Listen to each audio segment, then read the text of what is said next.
अचानक एक लड़की अपने लंबे लंबे कदमों के साथ शौर्य महल की तरफ दाखिल हुई। इस लड़की का नाम लारा जयान था।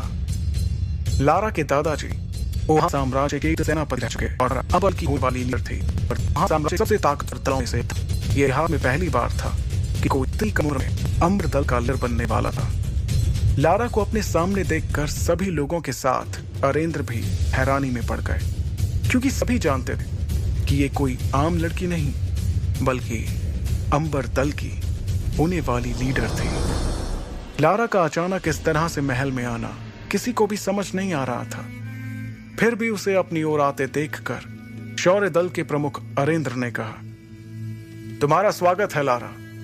ना कोई खत ना कोई खबर, इस तरह से यूं अचानक, सब ठीक तो है? अरेंद्र के सवाल पर लारा ने अपने दाहिने हाथ से चुटकी बजाते अपने बॉडीगार्ड्स की ओर इशारा किया। इशारा पाते ही वो सभी एक कदम आगे आए। वो बॉडीगार्ड्स एक बड़े से हरे रंग के बॉक्स को पकड़े हुए थे। बॉक्स की तरफ देखते हुए लारा ने अपनी तीखी और तेज आवाज में कहा, मुझे पता चला है कि ध्रुव इस साल भी अपनी शक्तियों को नहीं बढ़ा पाया, इसलिए मैं ध्रुव के लिए एक खास चीज लेकर आई हूं। इसे पीने से उसे अपनी खोई हुई शक्तियां एक बार फिर से मिल जाएंगी।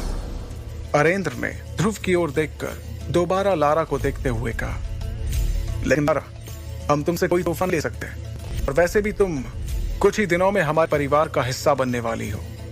इस तोहफे की जरूरत नहीं है। इनकी आंख भी नहीं हुई थी और बॉडीगार्ड्स ने उस बॉक्स को खोल दिया। सभी को बॉक्स में रखी शरबत से भरी बोतलें दिखाई दे रही थी।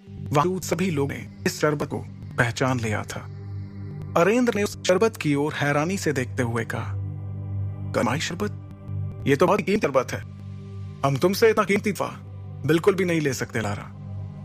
लारा ने देरी किए बिना तुरंत अरेंद्र से कहा, आप जानते हैं ना कि ये करिश्माई शरबत ध्रुव के लिए कितना फायदेमंद साबित हो सकता है। मुझे लगता है कि ध्रुव को इस शरबत को ले लेना चाहिए, क्योंकि अब तो शहर में ध्रुव के लिए तरह तरह की बातें भी होने लगी हैं। उस बात का जवाब देते हुए अरेंद्र ने कहा, मैं जानता हूं लारा, और मैं जानता हूं कि इस करिश्मा शरबत के कई फायदे हैं, लेकिन इस बात से भी इनकार नहीं किया जा सकता कि इससे ध्रुव को कोई फायदा नहीं होगा, क्योंकि उसकी शक्ति 9 सितारों से ऊपर नहीं है। और तुम ये जानती हो ही कि अगर 9वें सितारे से कम शक्ति वाला कोई इस शरबत को लेगा तो इससे उसकी शक्तियां और भी कम हो सकती हैं। अरेंद्र अपनी बात को पूरी करते उसके पहले ही लारा ने उन्हें टोकते हुए कहा, हाँ, मैं जानती हूं कि शक्तियां कम भी हो सकती हैं, तो इसमें इतना परेशान होने वाली कौन सी बात है? ध्रुव का शक्ति का सितारा तो वैसे भी 3 पर ही है। ध्रुव के पास अब हारने को बचा ही क्या है? इससे पहले कि अरेंद्र लारा की इस बात पर अब ध्रुव ने अपनी चुप्पी तोड़ते हुए कहा, मैं कभी भी अपनी शक्तियों को इस तरह से नहीं बढ़ाऊंगा लारा। तुमने ये सोच भी कैसे लिया? लारा ने भी तुरंत इस बात का जवाब दिया, अच्छा, तो फिर तुम किस तरह से अपनी शक्तियां बढ़ाओगे? वैसे ही जैसे पिछले 3 साल से बढ़ा रहे हो। लारा की इस बात का ध्रुव के पास कोई जवाब नहीं था। लारा ने अरेंद्र के पास जाकर उन्हें इत्मीनान से कहा, ठीक है, अगर आप इस करिश्माई शरबत को तोहफे के तौर पर नहीं लेना चाहते तो क्या आप मुझे इसके बदले में कुछ दे सकते हैं?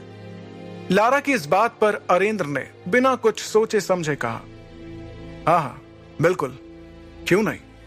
हम तुमसे इस शरबत को लिए बिना भी तुम्हें जो चाहिए वो दे सकते हैं। लारा ने बेझिझक जवाब दिया, मेरे और आपके परिवार के बड़े लोगों ने सालों पहले ध्रुव और मेरा जो रिश्ता तय किया था, मैं उसे आज तोड़ना चाहती हूं।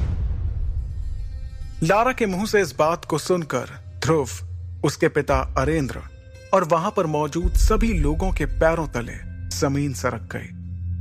एक पल के लिए वहां सन्नाटा छा गया। किसी को भी इस बात पर यकीन नहीं हो रहा था कि लारा ने अपने और ध्रुव के रिश्ते को तोड़ने की बात कही थी।